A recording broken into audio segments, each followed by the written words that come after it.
வணக்கம் நண்பர்களே, welcome to மாஹாஸ் learning hub. நான் மகராஜன். தினமும் ஒரு யூஸ்ஃபுல் வீடியோ போடுவோம். நீங்கள் நம்ம சேனலுக்கு முதல் முறையா வரீங்க அப்படின்னா உடனே சப்ஸ்கிரைப் பட்டனை பிரஸ் பண்ணுங்க, அந்த பெல் ஐக்கானை பிரஸ் பண்ணுங்க.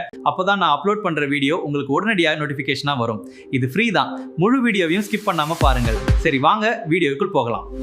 வணக்கம். வாங்க இன்னைக்கு நாம 2026ல உலகத்தையே ஆட்டி படைச்சிட்டு இருக்கிற ஒரு பெரிய போரை பத்தி தான் பார்க்க போறோம். ஈரான், இஸ்ரேல், அமெரிக்கா இந்த 3 நாடுகளுக்கும் நடுவுல என்னதான் நடக்குது, ஏன் இந்த போர் வந்துச்சு, இதோட விளைவுகள் என்ன, எல்லாத்தையும் நாம தெளிவா உண்மைகளின் அடிப்படையில பார்க்கலாம். இந்த போரை முழுசா புரிஞ்சுக்க நாம ஒரு 5 முக்கியமான விஷயத்த பார்க்க போறோம். முதல்ல, இப்ப போர்க்களத்துல என்ன நடக்குது? 2வது, இந்த நிலைமைக்கு என்ன காரணம்? 3வது, இந்த போரால யார் ரொம்ப பாதிக்கப்படுறாங்க? 4வது, இதனால உலக பொருளாதாரத்துக்கு என்ன ஆகுது? கடைசியா, இந்த போருக்கு ஒரு முடிவு இருக்கா இல்லையா? சரி, வாங்க முதல்ல இந்த உலக நெருக்கடியோட தற்போதைய நிலைமை என்னன்னு தெளிவா புரிஞ்சுக்கலாம். ஓகே, இந்த முதல் பகுதியில நாம மார்ச் 31, 2026 நிலவரப்படி போர்க்களத்துல உண்மையில என்ன நடந்துட்டு இருக்குன்னு பார்க்கலாம். இந்த சண்டையில 2 டீம்ஸ் இருக்குன்னு சொல்லலாம். ஒரு பக்கம் தனியா ஈரான், இன்னொரு பக்கம் இஸ்ரேலும் அமெரிக்காவும் கூட்டா சேர்ந்து இருக்காங்க. அதாவது இவங்க 2 பேரும் சேர்ந்து ஈரானை தாக்குறாங்க, ஈரான் அவங்களுக்கு பதிலடி கொடுக்குது. பிப்ரவரி 28, 2026ல ஆரம்பிச்ச இந்த போர் இன்னைக்கு வரைக்கும், அதாவது 32 நாளா தொடர்ந்து நடந்துகிட்டே இருக்கு. இது ஒரு சாதாரண சண்டை இல்ல, இது ஒரு மல்டி ஃப்ரண்ட் வார். அதாவது பல இடங்கள்ல ஒரே நேரத்துல நடக்குது.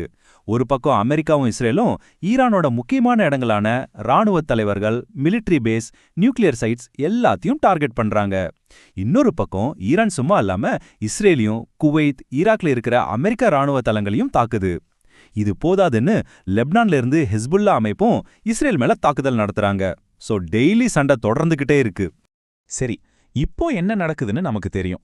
ஆனா இந்த நிலைமை ஒரே நாள்ல வரலையே. இது எப்படி இவ்ளோ பெருசாச்சு? இத புரிஞ்சுக்க நம்ம கொஞ்சம் டைம்ல பின்னாடி போகணும். இந்த டைம்லைனை பாருங்க. இதிலிருந்து நமக்கு ஒரு விஷயம் தெளிவா புரியும். 2023ல இஸ்ரேல் ஹமாஸ் போர் ஆரம்பிக்கும் போதே பதட்டம் அதிகமாயிடுச்சு. அது அப்படியே 2024ல லெபனான் வரைக்கும் பரவுச்சு. அப்புறம் பாருங்க, ஜூன் 2025ல 12 நாள் போர்னு ஒரு சின்ன சண்டை நடந்துச்சு. இது எல்லாம் சேர்ந்துதான் கடைசியா பிப்ரவரி 28, 2026ல இந்த பெரிய முழுமையான போரா வெடிச்சிருக்கு. ஆனா இங்கதான் ஒரு ட்விஸ்ட். இந்த ஸ்லைட பாருங்க. போர் ஆரம்பிக்கிறதுக்கு சரியா ஒரு நாளைக்கு முன்னாடி பிப்ரவரி 27ஆம் தேதி ஒமான் நாட்டு வெளியுறவு அமைச்சர் என்ன சொன்னார் தெரியுமா? அமெரிக்காவுக்கும் ஈரானுக்கும் நடுவுல நடந்த பேச்சுவார்த்தையில அமைதி கிட்டப்பட்டு கை கெட்டுற தூரத்துல இருந்துச்சுன்னு சொன்னார். அப்படி ஒரு நல்ல செய்தி வந்த அடுத்த நாளே அமைதி பேச்சுவார்த்தைக்கு பதிலா ஆரம்பிச்சது தாக்குதல் தான். இது உண்மையிலேயே உலகத்துக்கே ஒரு பெரிய அதிர்ச்சியா இருந்துச்சு. அப்போ ஏன் இந்த போர் வந்துச்சு? இதுதான் மெயின் கேள்வி. அமெரிக்காவும் இஸ்ரேலும் சொல்ற காரணம் என்னன்னா, ஈரான் அணுகுண்டு தயாரிக்க பாக்குது, அதனால அவங்க எங்களுக்கு ஒரு பெரிய ஆபத்துன்னு சொல்றாங்க. ஆனா சர்வதேச அணுசக்தி முகமையும் சரி, ஈரானும் சரி, அப்படி எந்த ஆதாரமும் இல்ல, எங்களோட அணுசக்தி திட்டம் அமைதியான விஷயங்களுக்கு மட்டும்தான் சொல்றாங்க. இந்த 2 தரப்பு வாதத்தையும் பேச்சுவார்த்தையில தீர்க்க முடியாம போனதுதான் நேரடியா போருக்கு வழிவகுத்துருச்சு. இந்த சண்டை வெறும் ராணுவ டார்கெட்ஸை பத்தினது மட்டும் கிடையாது. இது அந்த பகுதி முழுசும் ஒரு பயங்கரமான மனிதாபிமான நெருக்கடியை ஏற்படுத்தியிருக்கு. சாதாரண மக்கள் தான் ரொம்ப பாதிக்கப்படுறாங்க.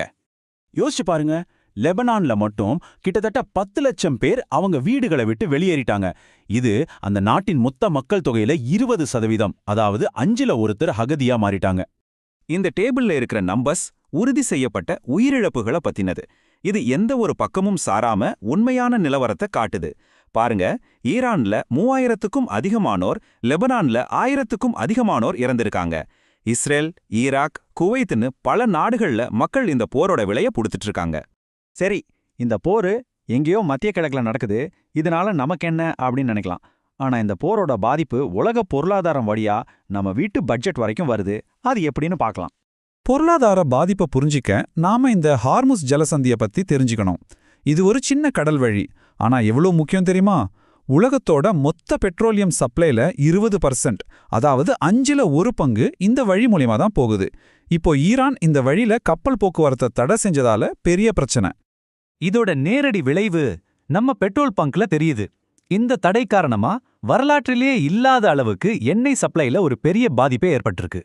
இதனால உலக அளவுல பெட்ரோல் விலை ராக்கெட் வேகத்துல ஏறியிருக்கு. நீங்களே இந்த சார்ட்ல பார்க்கலாம். விஷயம் வெறும் பெட்ரோல் விலையோட முடியல. கப்பல் போக்குவரத்து பாதிக்கப்படுறதால உலக சப்ளை செயினே ஆட்டம் கண்டிருக்கு. இதனால நாம வாங்குற உணவுப் பொருட்கள்ல இருந்து எலக்ட்ரானிக்ஸ் வரைக்கும் எல்லாத்தோட விலையும் ஏறுற ஆபாயம் இருக்கு. எவ்வளவு பெரிய பாதிப்புகள்!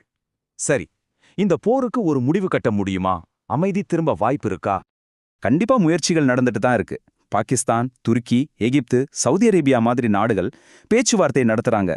சீனாவும் பிரான்ஸும் கூட பேச்சுவார்த்தைக்கு கூப்பிடுறாங்க. ஓமான் எப்பவும் போல சமரசம் செய்ய தயாரா இருக்கு. ஆனா இதுல ஒரு பெரிய சிக்கல் இருக்கு. தாக்குதல் நிக்காத வரைக்கும் நேரடி பேச்சுவார்த்தைக்கு வரமாட்டோம்னு ஈரான் உறுதியா சொல்லுது. இதுதான் இப்போ பெரிய தடையா இருக்கு.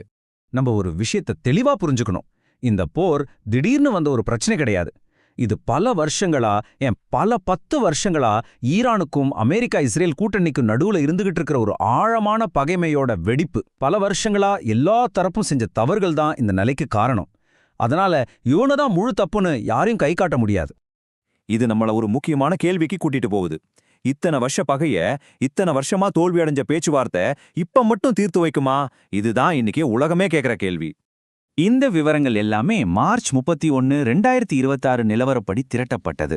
இந்த போரோட சூழல் ஒவ்வொரு நாளும் மாறிக்கிட்டே இருக்கு.